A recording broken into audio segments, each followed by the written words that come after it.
그 예배당에 예배드리러 올라오시면서 그 계단 중앙에 있는 국화꽃 보셨습니까?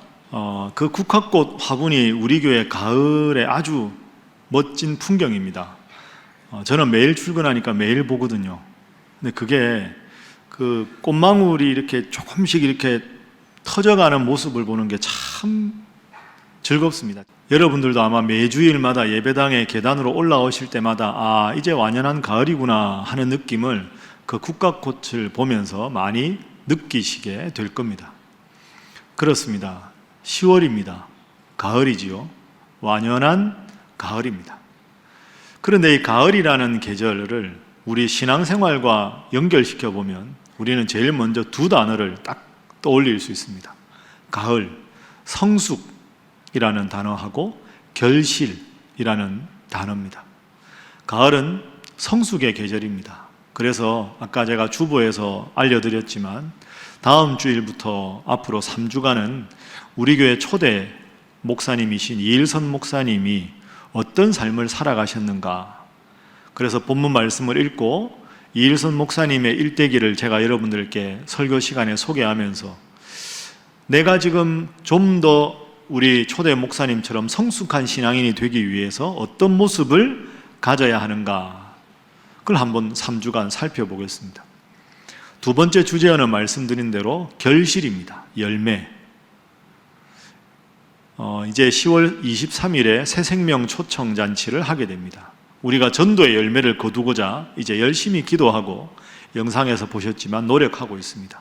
그래서 오늘 이 시간에는 결실이라는 주제와 연관해서 우리가 어떻게 하면 전도의 열매를 잘 맺을 수 있을까 하는 것을 오늘 본문 말씀을 통해서 살펴보도록 하겠습니다. 오늘 본문은 바울이 문안인사를 하는 장면입니다. 그런데 이 바울의 16장 문안인사에는 중요한 특징이 하나 있습니다. 한번 저를 따라해 보실까요? 믿음이 좋은 사람은 마음이 따뜻한 사람이다.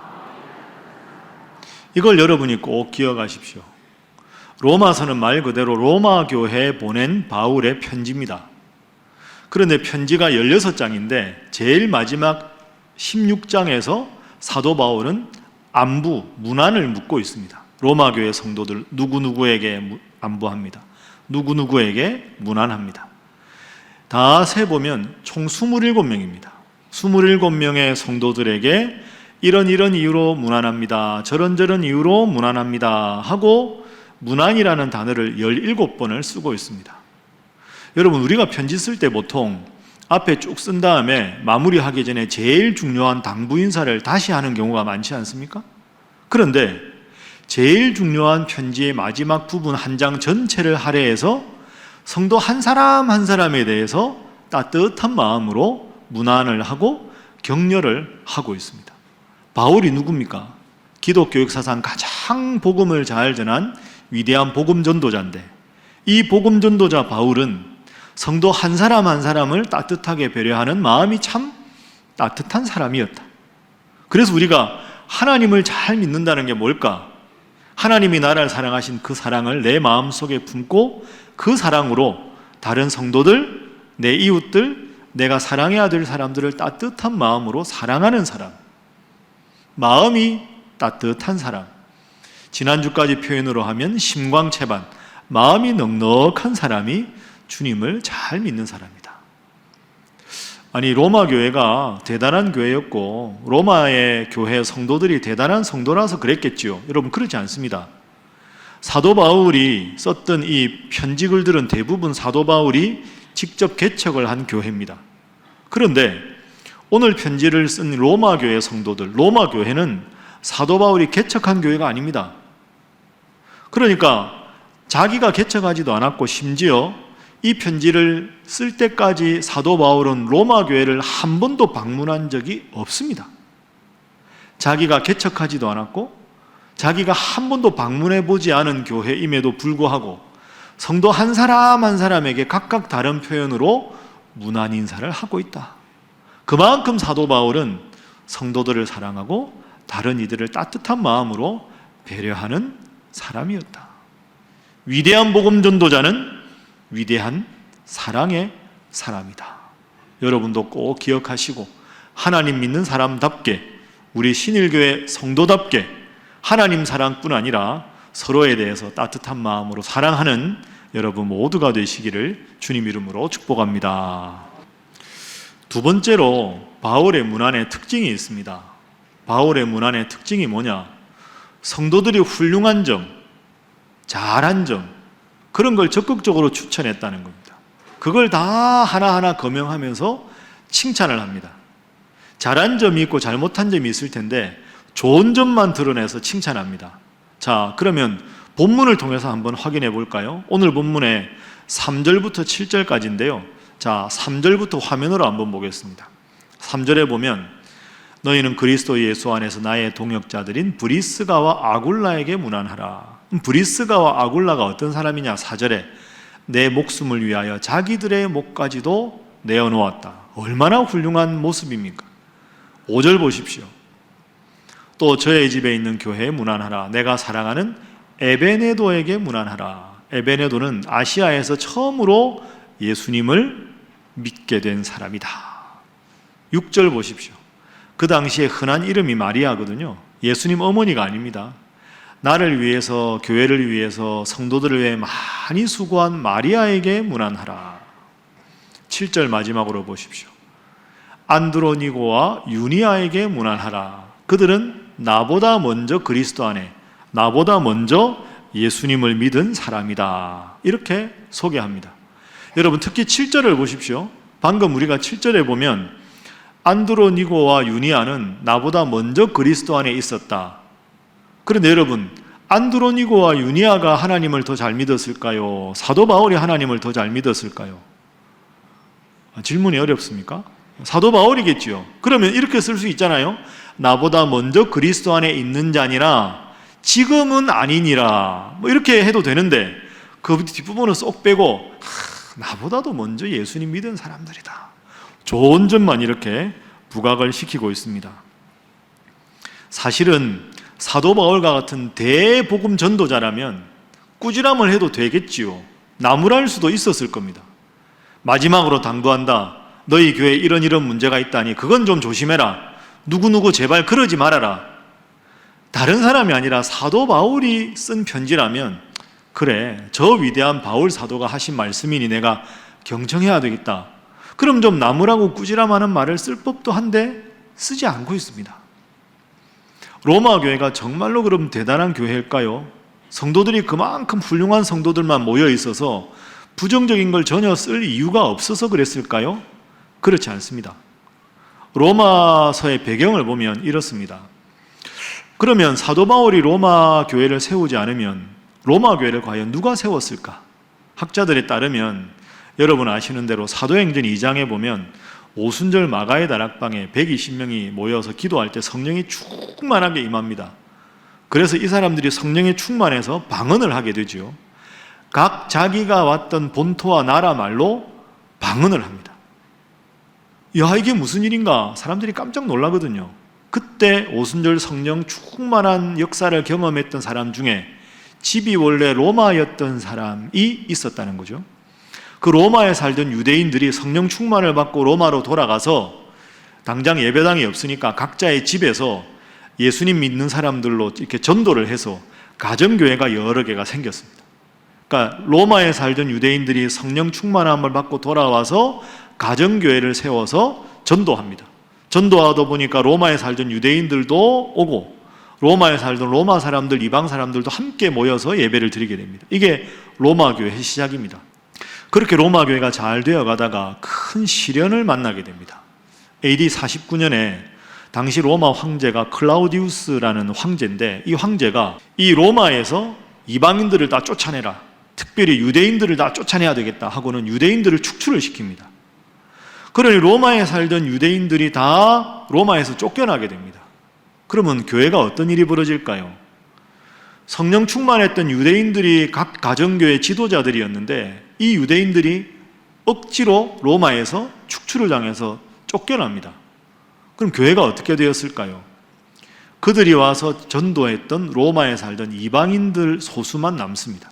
그런데 이들이 믿음이 좋아서 열심히 말씀을 잘 전해서 로마 교회가 좀 더 든든히 서갔는데 그러다가 이제 클라우디우스 황제의 칙령이 시간이 지나면서 희미해집니다. 그러면서 슬며시 유대인들이 로마로 다시 들어오게 되죠.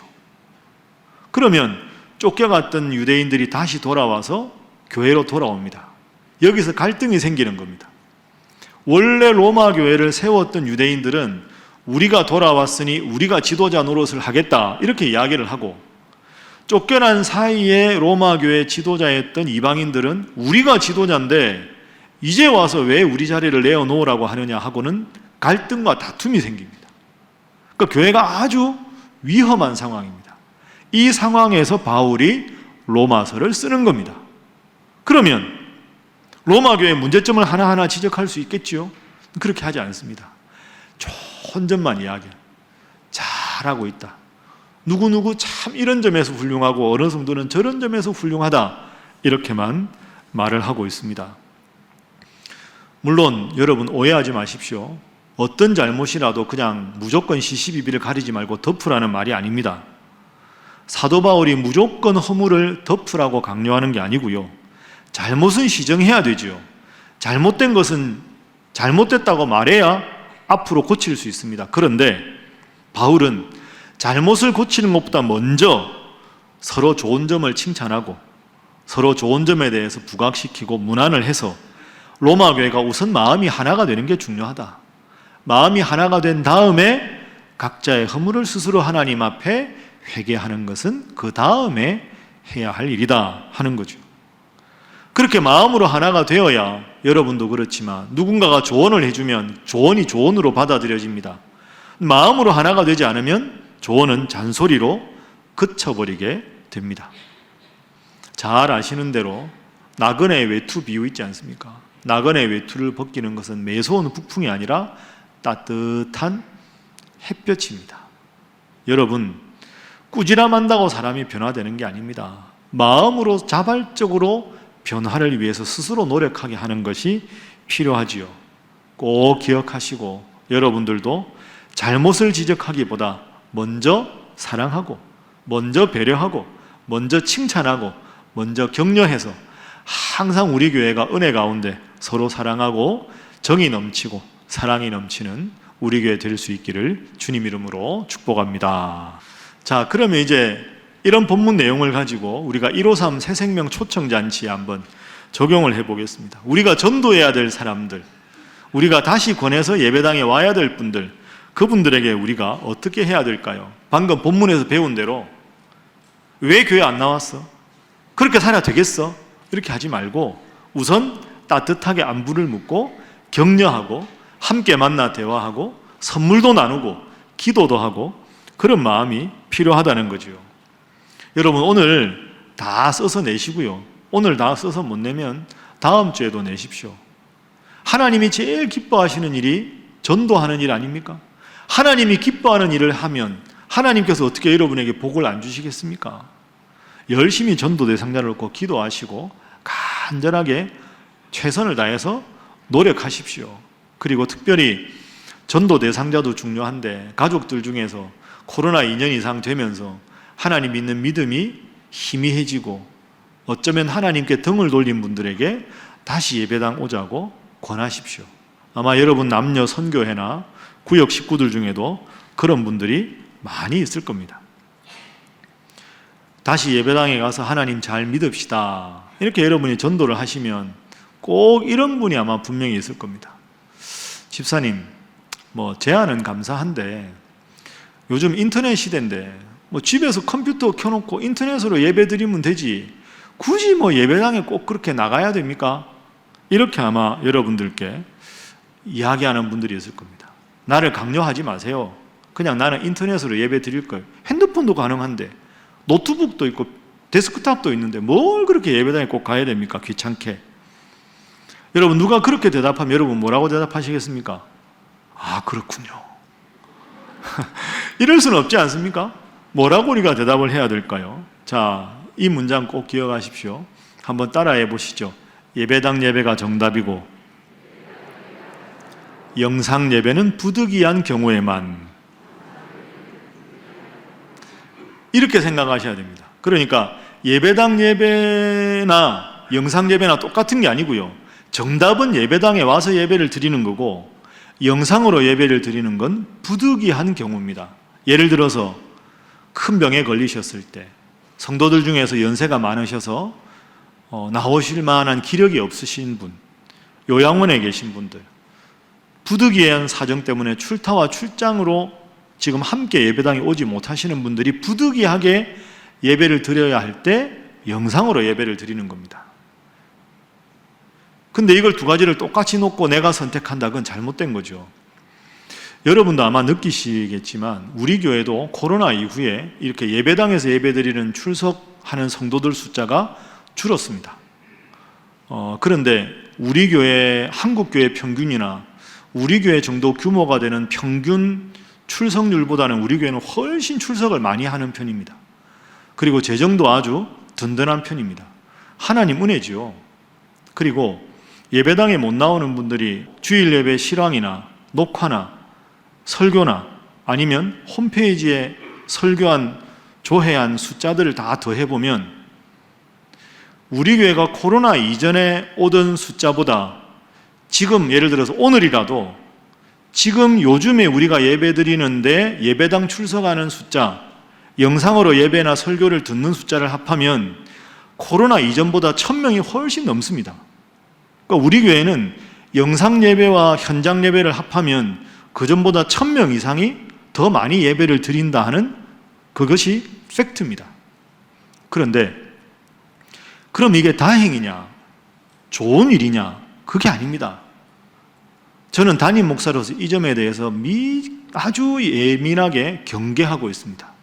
다시 말씀드립니다. 그분들이 왜 영상으로 예배를 드릴까요? 제일 자연스럽게 생각하는 건 아까 말씀드린 대로 예배당에 오실 수 없는 건강 상황, 코로나 환자, 연세가 많으신 분들. 그런데 여러분 생각해보면 그분들 숫자가 얼마나 될까요? 그렇게 많지 않을 겁니다. 그렇다면 우리 교회 영상 예배를 드리는 분들은 다른 교회 성도들이 우리 교회에 와서 영상으로 함께 드리는 분들이 꽤 많습니다. 그리고 여러분들 중에도 주일 예배를 드렸지만 주중에 다시 예배를 드리고 말씀을 듣고 싶어 하는 분들이 분명히 계실 겁니다. 그런데 문제는 그 다음입니다. 그분들을 제외하고도 많은 분들은 여전히 영상으로 예배를 드리는 분들입니다. 그분들 중에 부득이한 사정이 아니고 코로나 때 내가 편하니까, 이게 훨씬 편하니까 하나님께 영광을 돌리는 게 기준이 아니고 내가 이렇게 살아가니까 내 편의를 기준으로 해서 나는 예배당 예배 귀찮고 그냥 영상으로 예배 드리겠다, 이런 분들이 많이 계실 거라는 거죠. 그게 우리가 꼭 기억하고 그분들을 권해야 합니다. 왜요? 하나님께 영광을 돌리기 위해서 예배를 드리는 게 아니라 내 편의대로 예배를 드린다는 건 나 위주입니다.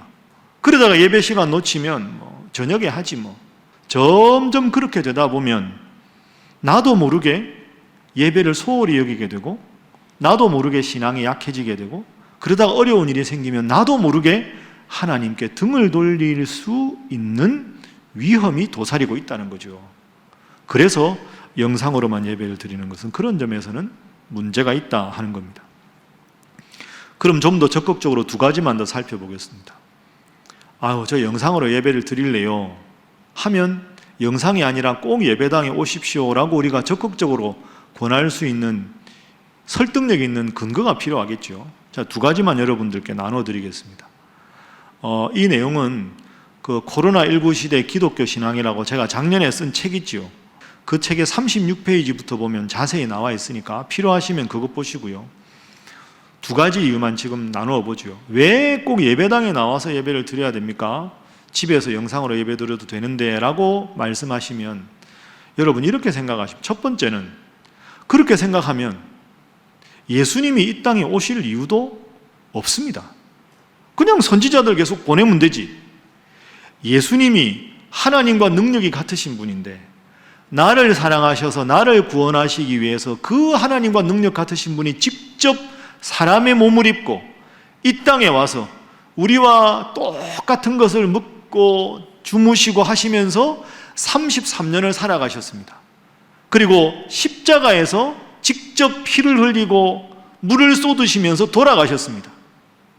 그런데 그 예수님이 나를 구원하기 위해서 이 땅에 직접 몸을 입고 오셔서 그 아픔을 다 겪으셨는데, 그 예수님을 나의 구원자로 믿는다고 고백하면서 나는 내 편의 때문에 집에서 편안하게 예배를 드리겠다. 그것은 하나님 앞에서, 나를 위해서 십자가에 죽으신 주님 앞에서 바른 태도가 아닌 거죠. 예수님께서 나를 구원하기 위해서 직접 몸을 입고 오셨으니 우리도 우리의 몸과 마음을 단정하게 하고 내 구원자 되신 주님의 은혜 감사해서, 예수님을 보내주신 하나님 은혜 감사해서 예배당에 나와 예배를 드리는 것이 당연한 것이다. 이게 첫 번째 이유입니다. 두 번째 이유는 예수님께서는 내가 반석 위에 내 교회를 세우겠다 말씀하셨기 때문입니다. 여러분, 교회 주인이 누굽니까? 신일교회 주인이 누구지요? 주님이십니다. 내 교회라고 말씀하셨기 때문이죠. 그래서 우리 신일교회가 주인이 주님이시기 때문에 주님께서 그 신일교회는 내 교회다 말씀하셨으니까 우리가 교회 일원으로 교회 와서 예배드리고 서로 문안을 하고 서로 친교하고 교제하고 함께 찬양하고 함께 기도하는 것은 우리의 구원자 되신 주님의 뜻을 이루어가는 일이 되기 때문입니다. 주님은 교회를 통해서 자신의 사역을 확장해 나가신다. 그러므로 내가 교회 일원이 되어 주님 앞에 나와 예배드리고 함께 교회 발전을 위해서, 부흥을 위해서 노력하는 것은 당연한 일이다. 사랑하는 우리 신일교회 성도 여러분, 하나님께서 영육간에 여러분 지켜주셔서 평생 이 예배당에 나와서 하나님 예배 잘 드리는 여러분 되시기를 주님 이름으로 축복합니다. 여러분, 어릴 적에 미끄럼틀 타보셨죠? 미끄럼틀 어릴 때 이렇게 학교 운동장에 타면요, 이렇게 위에서 올라가서 미끄럼틀 조금 내려올 때 뒤에서 친구가 야 하고 뭐 부르면 조금 내려갈 때는 손잡고 왜 하고 뒤로 돌아볼 수 있습니다. 서는 게 어렵지가 않아요. 잠깐이니까. 그런데 미끄럼틀에서 쭉 내려가서 반 이상 내려왔는데 위에 있는 친구가 야, 할 말 있어. 그러면 뒤로 돌아보고 서고 싶어도 못 섭니다. 왜? 가속도가 붙었거든요. 가속도가 붙으면 내 의지로는 서고 싶지만 저 밑으로 미끄럼틀이 속도가 붙으면 서고 싶어도 못 섭니다. 이게 사회학에서 미끄러운 경사면 이론이라는 겁니다. 슬리프리 슬로프 티오리라는 데, 미끄러운 경사면이 처음에는 의지로 설 수 있지만 어느 정도 쭉 가속도가 붙으면 내 의지로 정지할 수 없다는 거죠. 그렇습니다. 신앙생활도 똑같습니다. 뭐 그냥 영상으로 하지, 뭐 한 주 빠져도 되지, 전도 뭐 다른 사람 하겠지, 이렇게 나도 모르게 신앙의 게으름이 조금씩 내 삶에 스며들기 시작하는데, 이걸 처음에 경계하고 막지 않으면 이 신앙의 게으름의 가속도가 점점 붙으면 나도 모르게 내가 이래서는 안 되는데 라는 의식도 할 수 없을 상태에 빠져서 점점 더 하나님으로부터 멀어지게 됩니다. 코로나 이후에 우리 주위에 그런 분들이 참 많이 생겼습니다. 여러분, 이번 기회에 열심히 기도해서 그분들 다시 한번 이 예배당에 나와서 하나님께 예배드리도록 잘 권면하셔서 주님께서 여러분의 모습을 통해 기뻐하시고 우리 신일교회가 하나님 앞에 더 복받고 또한 하나님의 뜻을 이루어가는 우리 신일교회, 우리 신일의 모든 성도 될 수 있기를 주님 이름으로 축복합니다.